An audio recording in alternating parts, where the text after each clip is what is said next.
Senator Moran. Chairman, thank you. Mr. Secretary, thank you for being here. Thank you for your service to farmers and ranchers across the country and in Kansas in particular. You and I are about to have a high five moment.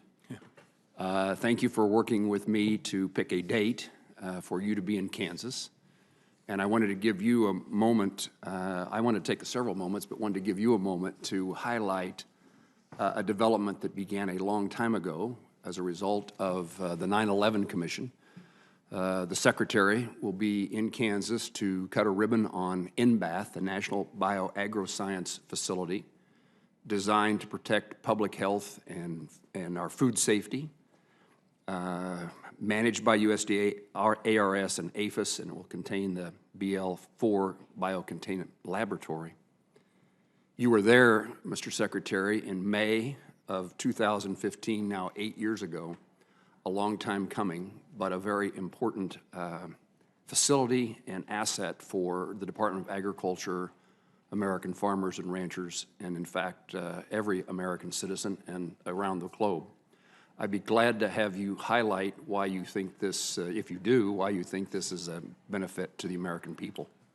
Well, Senator, it absolutely is. It modernizes our process and our ability to investigate and to research some of the major challenges and threats to American agriculture, whether it's African swine fever, or foot and mouth disease, or some of the other 7 critical diseases that could cripple our livestock industry, which obviously would impact and affect our entire economy and our food security. In addition, this facility will also be where the vaccine bank is housed. And as we develop vaccines to try to deal with some of these threats, obviously being able to stockpile appropriately and safely those vaccines, incredibly important.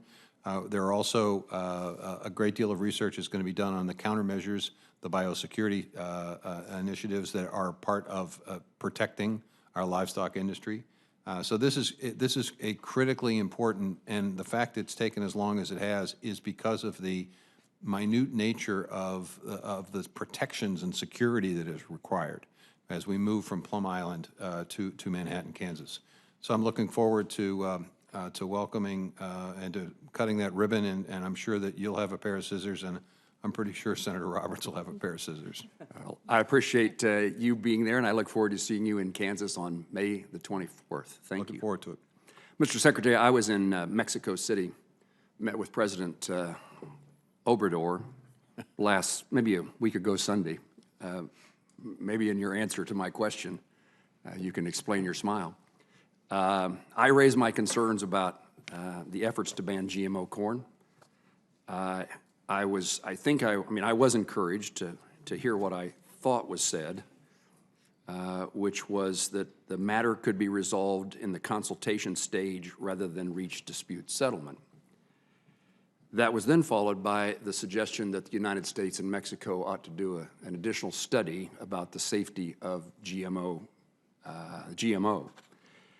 Does the USDA continue to believe that the science on this matter is conclusive, and will it continue to fight to ensure full and fair access to the Mexican market?